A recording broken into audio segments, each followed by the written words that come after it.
I never expected my attempt to escape heartbreak would lead me straight into another's arms.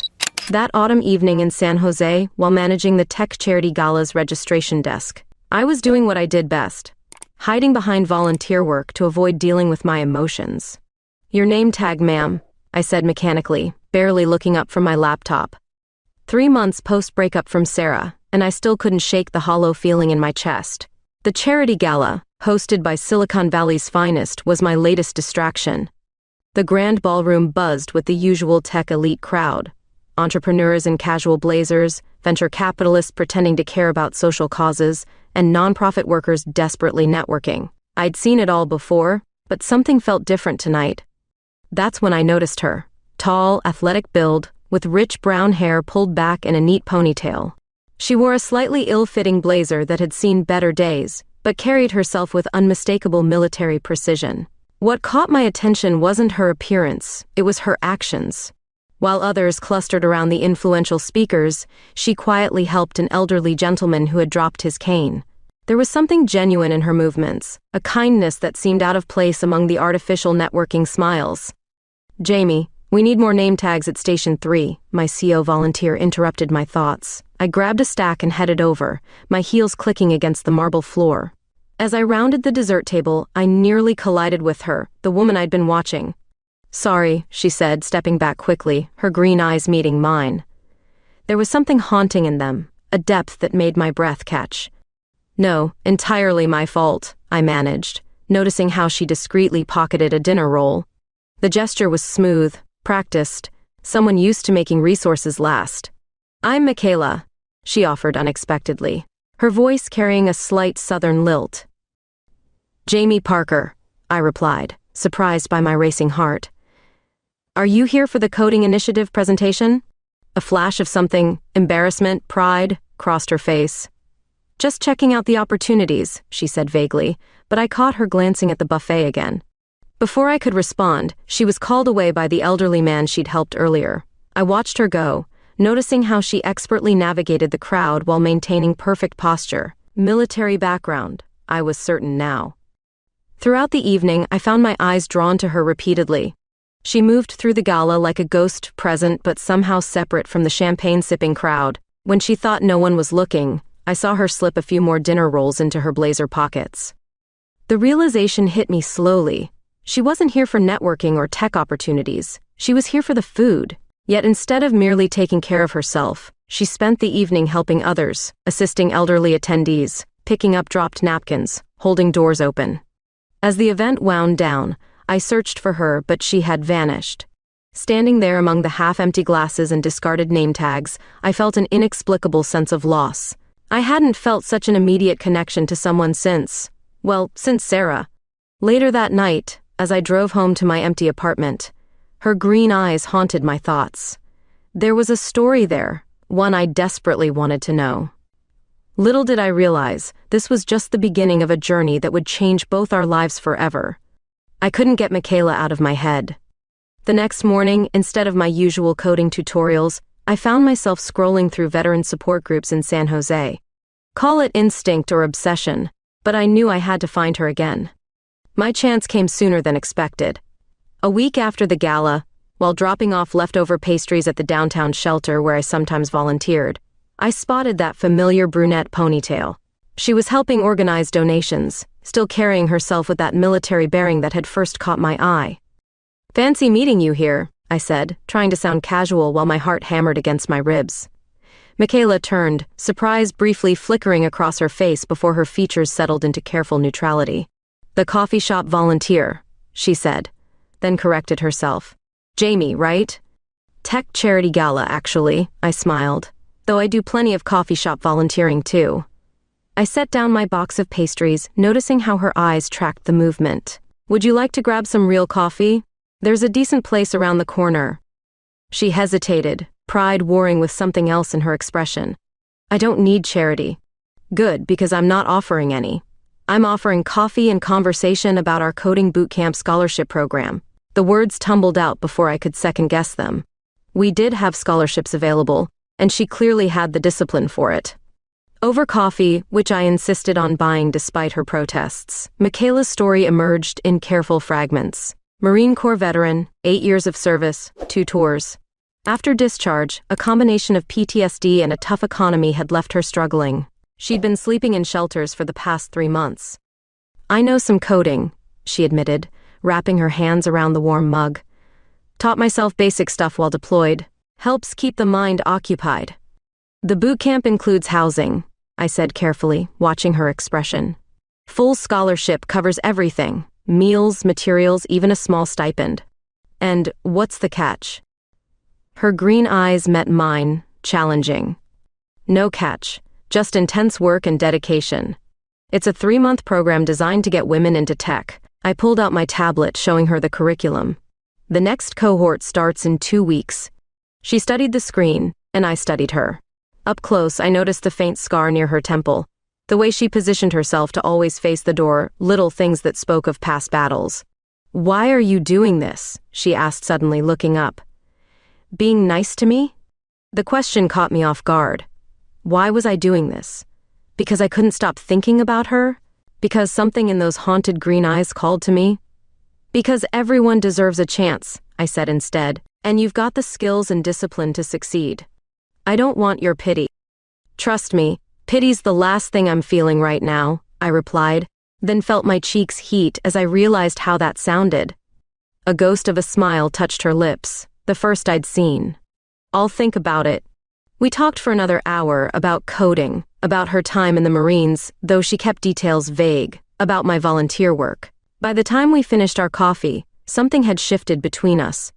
The application deadline's Friday, I said as we stood to leave. Here's my card. Call me if you have questions. She took the card, her fingers brushing mine. Thanks for the coffee, Jamie. I watched her walk away, straight-backed and proud despite everything. My phone buzzed. Another message from Sarah that I'd been ignoring. For the first time in months, I didn't feel the usual pang of heartache. Instead, I found myself hoping Michaela would call. She didn't call that day, or the next. By Thursday, I'd nearly given up hope. Then Friday morning, just hours before the deadline, my phone lit up with an unknown number. About that boot camp, Michaela's voice said, I'm in. The boot camp housing turned out to be a converted Victorian in downtown San Jose, its faded elegance somehow fitting for a program aimed at transformation. I helped Michaela move in, which consisted of exactly 1 military duffel bag and a worn laptop bag. The sight made my throat tight. Home sweet home, she said dryly, surveying the small but clean room she'd share with another student. Her few possessions took up barely half a drawer in the provided dresser. I brought you something, I said, pulling out a welcome package I'd assembled, new coding books, a decent laptop, technically a program loaner, and some basics I thought she might need. Her face went carefully blank. Jamie, I told you. It's program equipment, I cut in smoothly. Standard issue. The books are from the curriculum list. A little white lie, but I'd seen how she devoured technical documentation during our coffee meetups over the past week. She gave me a look that said she wasn't fooled, but accepted the package with surprising grace. Thank you.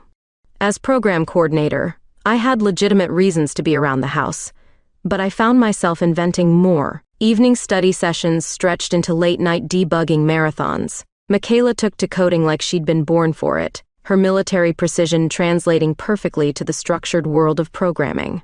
This variable's killing me, she muttered one night, 2 weeks into the program. We were alone in the common room, other students long since gone to bed. The soft glow of her laptop screen highlighted the sharp angles of her face. I leaned over her shoulder, pointing at the screen. Try using a different loop structure here. The scent of her shampoo, something clean and minimal, made it hard to focus.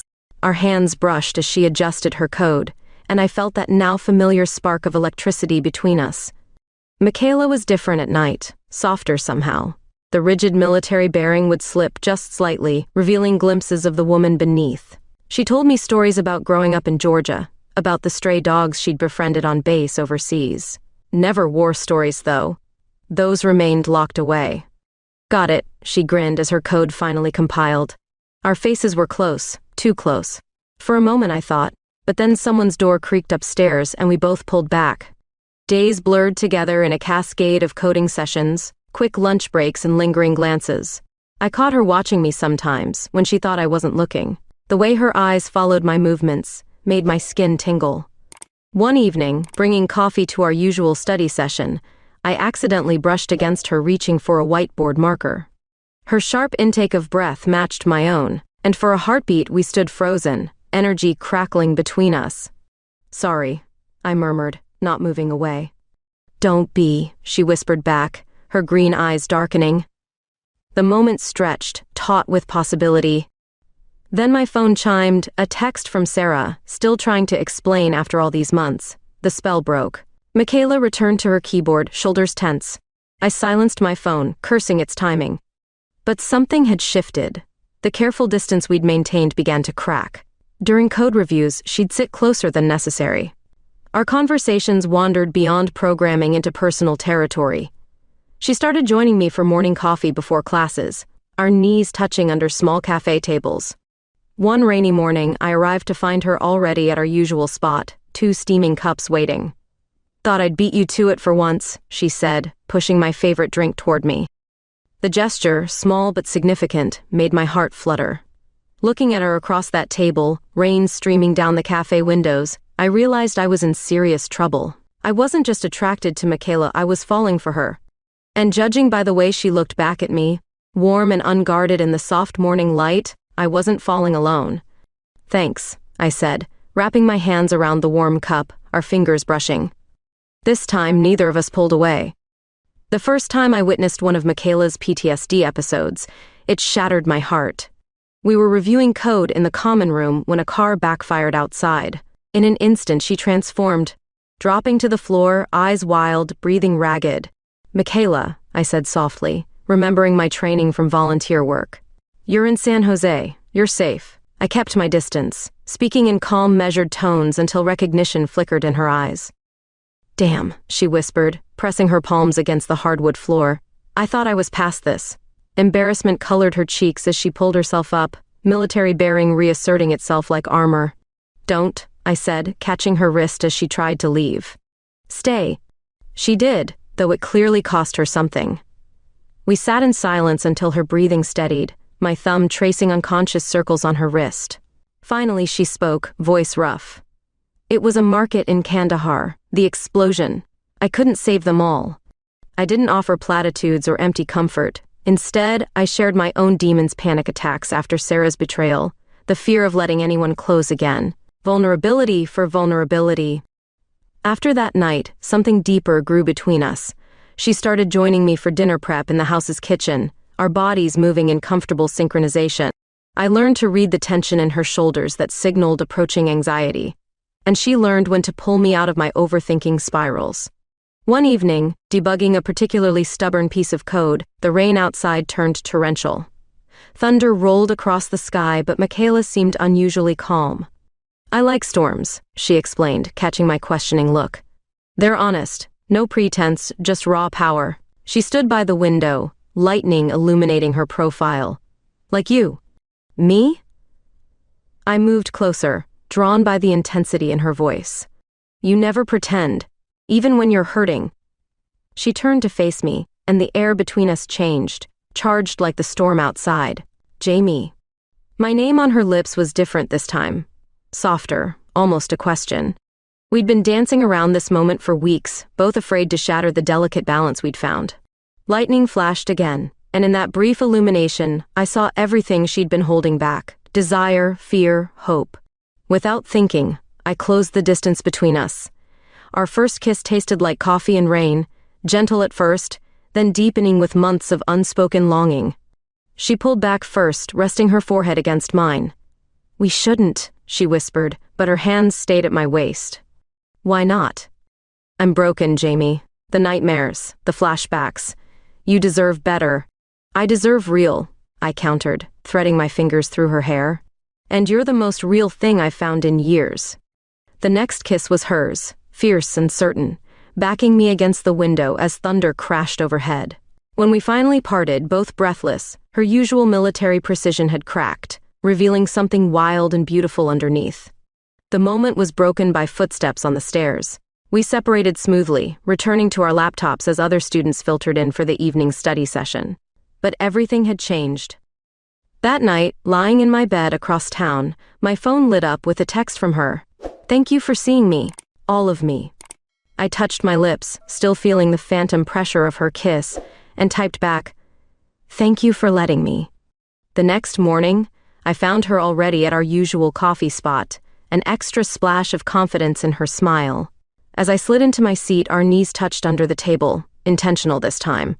Outside, the storm had cleared, leaving everything washed clean and new. "Sleep well?" she asked, pushing my coffee toward me. "Better than I have in months," I answered honestly, watching dawn break across her face. Life has a cruel sense of timing. Just as Michaela and I were finding our rhythm, Sarah decided to materialize like an unwanted ghost from my past. She caught me outside the boot camp house one morning, leaning against her sleek Tesla with that familiar apologetic smile. "Jamie," she called out, stopping me mid-stride, "you've been ignoring my messages." "Because I have nothing to say to you," I replied, grateful Michaela was already inside preparing for her morning class. 3 months of silence, and now you want to talk? "I made a mistake," Sarah said, stepping closer. "That thing with Rebecca, it didn't mean anything." Her expensive perfume, once so alluring, now felt cloying. "I miss you." Before I could respond, the boot camp door opened. Michaela emerged, probably looking for me. She froze, taking in the scene, her face sliding into that careful blank expression I'd come to dread. "I should get to class," she said stiffly, turning back inside. "Michaela, wait." But she was already gone, leaving me with the last person I wanted to see. Sarah raised an eyebrow. "New student?" "None of your business," I snapped, then took a deep breath. "Look, whatever you came here to say, save it. We're done. We were done the moment you chose her." "At least let me buy you lunch," Sarah pressed, to explain properly. I almost refused, but something stopped me. Maybe I needed this proper closure, a chance to say everything I'd bottled up. Fine. One lunch? That decision haunted me through the morning classes. Michaela was conspicuously absent from our usual coffee break, and her seat in the common area remained empty during study sessions. When I returned from lunch with Sarah, an awkward affair where she'd tried to rationalize her cheating while I'd finally told her exactly how much she'd hurt me, I found Michaela in the coding lab, shoulders rigid as she attacked her keyboard. "Hey," I said softly. "Hey," she replied, not looking up. "How was lunch?" "Necessary," I answered honestly. It helped me realize something. That you still have feelings for her? The bitterness in her voice made my chest ache. "That I don't." I moved closer, lowering my voice. "That what I feel for you is completely different. Real." She continued typing, but her keystrokes lost their angry force. "I saw how she looked at you, like she knows every part of you." "She knows who I was," I corrected. "Not who I am now, not who I want to be." Finally, Michaela turned, her green eyes searching mine. "And who's that?" "Someone worthy of trust. Someone who doesn't run when things get complicated." I reached for her hand, relieved when she didn't pull away. "Someone who's falling for a stubborn Marine who thinks too much." A ghost of a smile touched her lips, but uncertainty lingered. "I don't do well with complications. When things get messy, people get hurt." "I'm already hurt," I said softly. "But you make me feel like healing is possible." The lab door opened, other students filing in for afternoon sessions. Michaela withdrew her hand, but something had shifted in her expression. That evening, I found a note slipped under my office door. "Roof, 8 p.m. I found her there at exactly 8, silhouetted against the San Jose skyline. She spoke without turning. "I'm not good at this. Relationships, trust. My last one ended when I couldn't stop screaming in my sleep." "I'm not asking for perfect," I said, moving to stand beside her. "I'm just asking for real." She turned then, and the vulnerability in her eyes took my breath away. "Real is messy. Real is worth it." I reached up, brushing a strand of hair from her face. This time when we kissed, it felt like a promise. Later, as we lay on the blanket she'd brought, watching stars compete with city lights, she murmured, "No more lunch dates with exes?" I laughed, pulling her closer. "No more doubting what I want." But as I felt her relax against me, I couldn't shake the feeling that we were tempting fate. In my experience, happiness this pure usually came with a price tag. I just hoped we were strong enough to pay it. The misunderstanding started with a casual photo, Sarah and me at that closure lunch, snapped by a mutual friend who happened to be at the restaurant. The friend posted it online with the caption, "Reunited, because people never think about the damage their thoughtless actions can cause." Michaela saw it during her morning code review. By the time I arrived at the boot camp house, she was gone. Her room was empty, bed military neat, as if she'd never been there. Only her laptop remained, screen still showing the damning photo. "Shit," I muttered, frantically dialing her number. Straight to voicemail. "Michaela, please call me. It's not what you think. That lunch was goodbye, nothing more." Hours passed. I checked every shelter in downtown San Jose, then expanded my search. The temperature was dropping, and rain threatened. Each empty shelter bed felt like a personal accusation. "She came by earlier," a volunteer at St. James told me. "Didn't stay. Said something about going back to where things made sense." Where things made sense, the gala, where we first met. I drove through the worsening rain, hands tight on the steering wheel, praying I was right. The grand ballroom was dark, hosting no events that night, but I spotted a figure huddled in the building's entrance alcove. Michaela sat with her back against the wall, duffel bag beside her, looking simultaneously fierce and lost. "You're going to catch pneumonia," I said, approaching slowly. "Better than catching feelings," she replied, but there was no bite in her words, just exhaustion. I slid down the wall beside her, not caring about my wet clothes. "The photo was from that goodbye lunch, nothing more." "I know," she said quietly. "I figured it out about an hour ago. Saw the rest of the photos, the ones where you're clearly arguing. Then why are you still here?" She laughed, a hollow sound. "Because running is what I do best. Been doing it since Kandahar. Run before they leave, before they die, before they realize how broken you are." "You're not broken," I insisted. "You're healing. We both are." I saw that photo and just panicked. All I could think was, of course she'd choose the successful ex over the homeless vet with PTSD. "I choose the woman who helps strangers even when she has nothing," I said firmly. "Who codes until midnight because she refuses to give up. Who kisses me like I'm something precious." Rain dripped from the alcove's edge, creating a curtain between us and the world. Michaela watched it fall, her profile sharp in the streetlight. "I don't know how to do this," she admitted. "Be vulnerable. Let someone in. Every instinct says run. So we do it together, slowly." I reached for her hand in the darkness. "But first, can we get out of this rain?" She let me help her up, but held back when I tried to lead her to my car. "I need to know something first. Are you sure about this? About me? Because I can't. I can't handle being someone's experiment or charity case." I answered by kissing her, rain-cold lips warming under mine. When we parted, I kept hold of her face, making sure she met my eyes. I've never been more sure of anything. The drive back to the boot camp house was quiet, but her hand stayed in mine. As we climbed the stairs, both dripping wet, she suddenly stopped. "I'm sorry I ran. I'm sorry I gave you reason to doubt," I countered. "No more unspoken fears, okay? We talk things through." She nodded, then surprised me with a small smile. "Does this talking thing involve coffee?" "Always," I laughed, relief making me lightheaded. "But first, dry clothes." Later, over steaming mugs in the empty common room, we began the slow process of dismantling our walls, brick by careful brick. Outside, the rain continued to fall, but inside, we were building something storm-proof. "Next time," I said, "run to me, not away." She squeezed my hand. "Promise." Trust comes in small steps, I've learned. For Michaela, it started with nightmares. Instead of hiding them, she began texting me during those dark hours when sleep proved elusive. I'd slip into the boot camp house with contraband coffee, and we'd talk until dawn painted the sky. One such night, curled together on the common room couch, she finally told me about Kandahar. "We were escorting a supply convoy," she began, voice distant. "Started like any other day. Sun too bright, air too dry. Then the first IED hit." Her fingers tightened around her coffee mug. "Lost 3 good people in the initial blast. 2 more in the firefight after." I stayed silent, giving her space to unfold the story at her own pace. "Jenny, Lieutenant Peterson. She was right beside me when the second explosion hit. 1 minute we were returning fire, the next." She swallowed hard. "Sometimes I still smell the burning metal." "Is that what triggers the episodes?" I asked gently. Sometimes.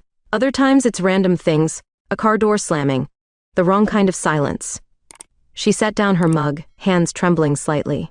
The hardest part isn't the memories. It's feeling like I shouldn't have survived when they didn't. I took her hands in mine, warming them between my palms. Survivor's guilt is a heavy burden to carry alone. Yeah, well, she attempted a smile. Sharing isn't exactly taught in Marine training. What about now? I asked. What are you learning? She looked at me then, really looked at me. That maybe some burdens are meant to be shared. Dawn was breaking by the time I opened up about my own demons. How Sarah's betrayal had shattered not just my heart but my sense of self-worth. How I'd thrown myself into volunteer work to avoid dealing with the pain. Hiding in plain sight, Michaela nodded. I get that. We're quite the pair, I laughed softly. Both running from our past.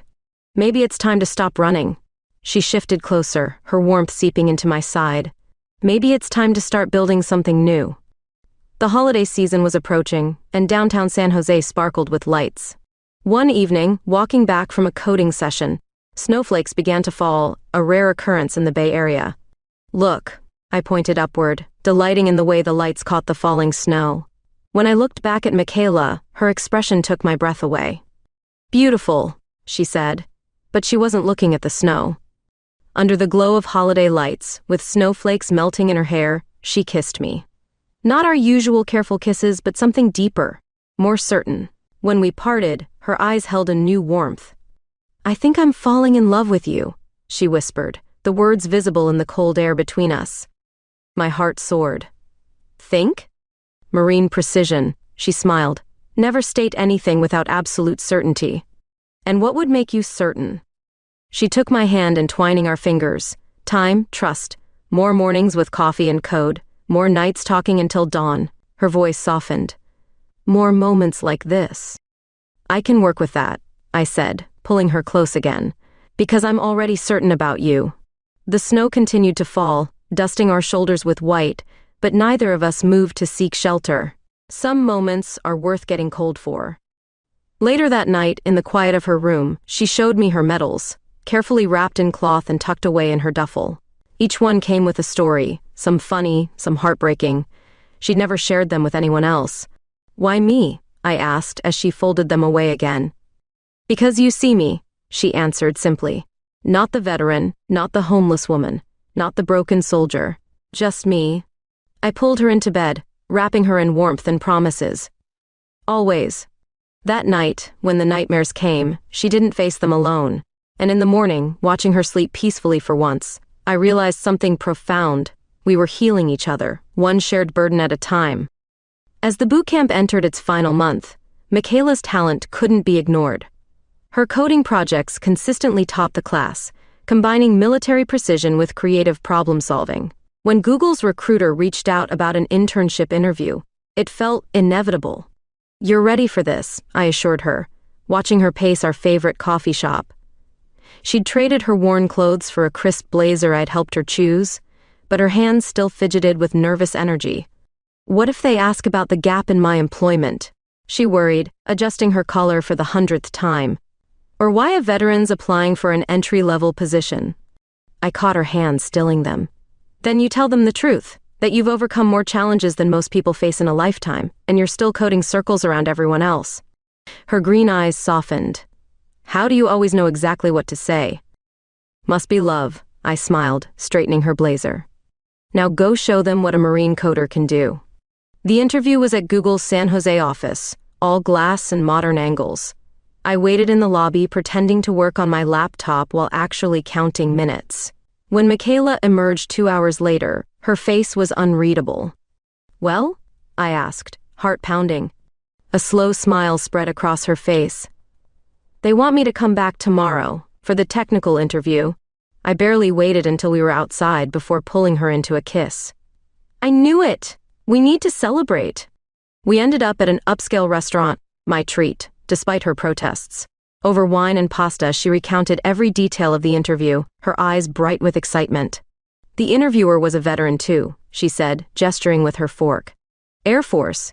We talked about how military experience translates to tech. He actually got it, you know.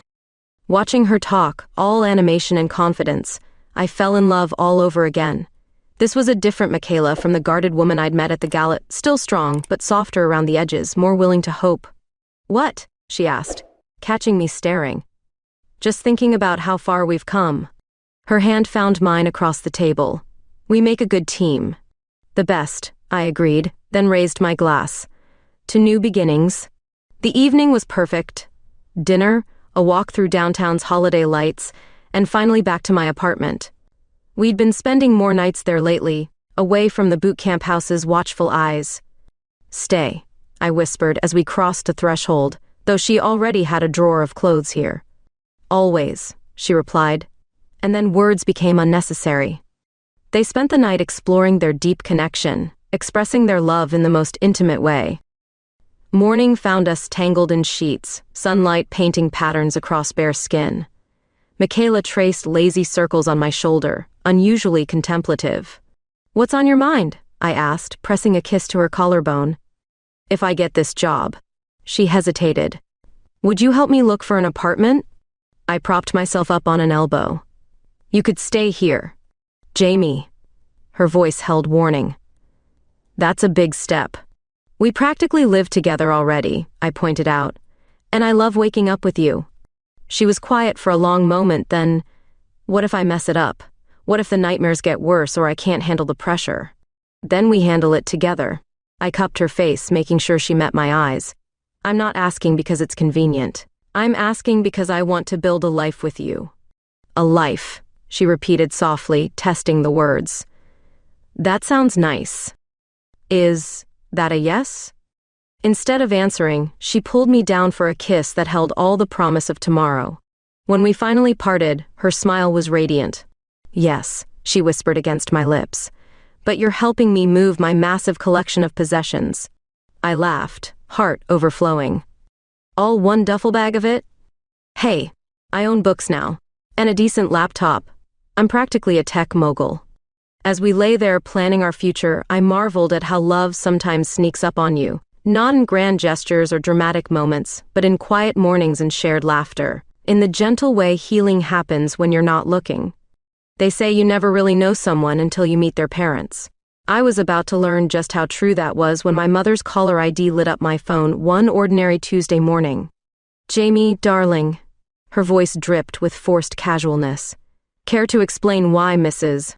Henderson saw you kissing a woman outside that coffee shop near your office?" My stomach dropped. I'd been so careful, but of course someone from my parents' country club circle would spot us. "Mom, I can explain." "Please do," she cut in. "Because last I checked, you were taking a break from dating after that unfortunate business with Sarah." I looked across my desk at Michaela, who was reviewing code for her final project. She glanced up, concern crossing her face at my expression. "Actually, Mom, I've been meaning to tell you. I'm seeing someone. Her name is Michaela, and she's a homeless veteran?" The ice in her voice could have frozen San Jose Bay. "Yes, Margaret Henderson was quite thorough in her description." "Jamie, what are you thinking?" "I'm thinking I'm in love," I said firmly, watching Michaela's eyes widen at my words. "And I'd like you to meet her." The silence that followed was deafening. Finally, my mother spoke. "Your father and I are coming to dinner, tonight." Before I could protest, she hung up. I stared at my phone in horror. "That bad?" Michaela asked quietly. "Worse." I explained the situation. "You don't have to come. I can handle them alone." She stood, military bearing kicking in. "Marines don't retreat from battle. What time should I be there?" The dinner was exactly as excruciating as I'd feared. My parents arrived at my apartment precisely at 7, armed with disapproving looks and a bottle of obscenely expensive wine. "So, Michaela," my mother began, deliberately mispronouncing the name. "Michaela," I corrected. "What exactly are your intentions with our daughter?" Michaela set down her fork, meeting my mother's gaze steadily. "I intend to love her, support her, build a life with her." "On what?" my father scoffed. "A veteran's pension?" "Actually," I intervened, "Michaela's about to start at Google. She's one of the top coders in the boot camp." "How? Progressive," my mother managed, sipping her wine. "And your condition?" Jamie mentioned something about trauma. I saw Michaela's jaw tighten, but her voice remained calm. PTSD, which I manage with therapy and medication. Would you like to know about the medals I earned serving our country, or should we skip straight to more invasive questions? My father's face reddened. Now see here. No, you see, I cut in, years of pent-up frustration bursting forth. Michaela is the best thing that's ever happened to me. She's brave, brilliant, and more genuine than anyone in your social circle. If you can't accept that, then you don't accept me. Jamie, my mother gasped. You can't be serious. What about your position in society, your future? My future is with her. I reached for Michaela's hand. And my position in society? I'd rather stand with someone who serves others than sit in judgment of them. The silence that followed was broken only by the scrape of my mother's chair as she stood. I see we've wasted our evening. Charles, we're leaving. My father paused at the door. You're making a mistake, Jamie. The only mistake was letting your prejudices dictate my life for so long. After they left, Michaela pulled me close. You didn't have to do that. Yes, I did. I buried my face in her neck, breathing in her familiar scent. You're my family now. They might come around, she offered, but we both knew it was unlikely. Later that night, as we lay in bed, Michaela grew quiet.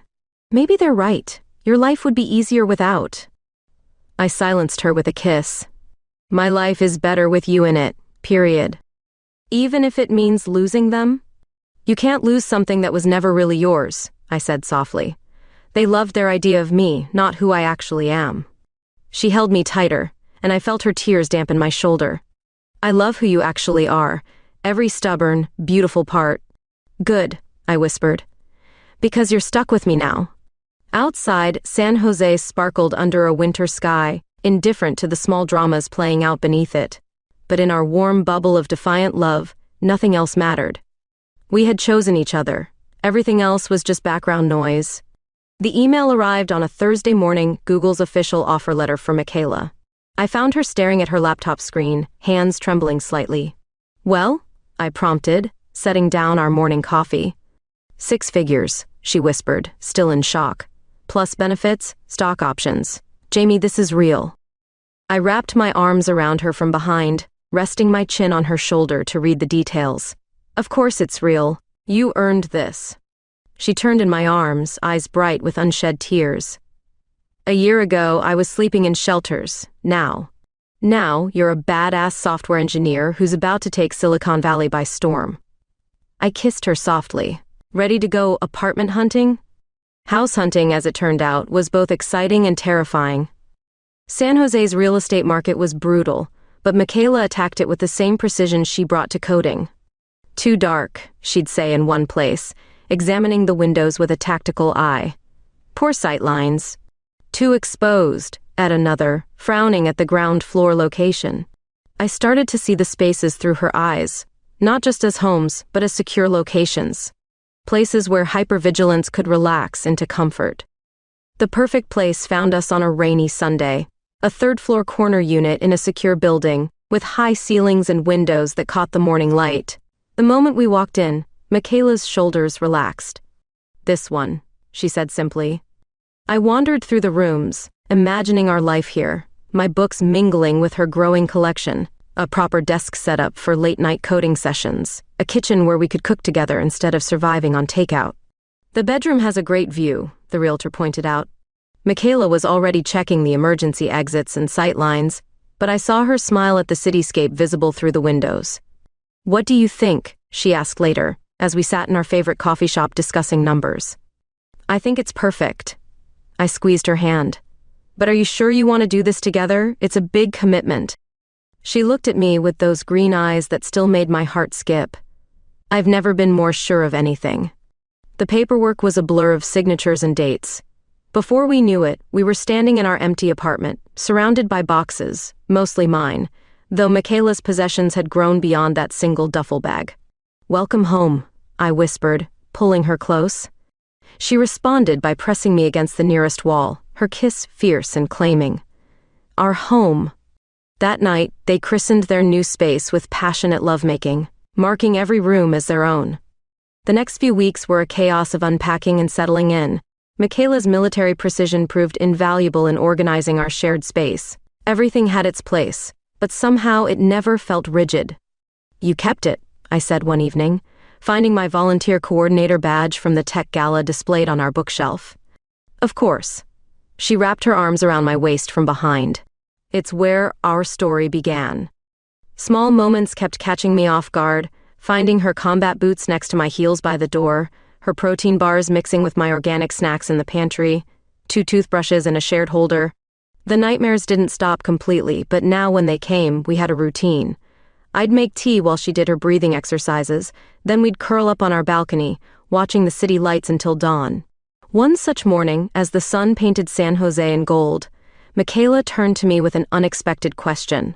"Remember how you said the boot camp changed your life?" I nodded, curious where this was going. "What if we could do that for others? Create a program specifically for veterans transitioning into tech?"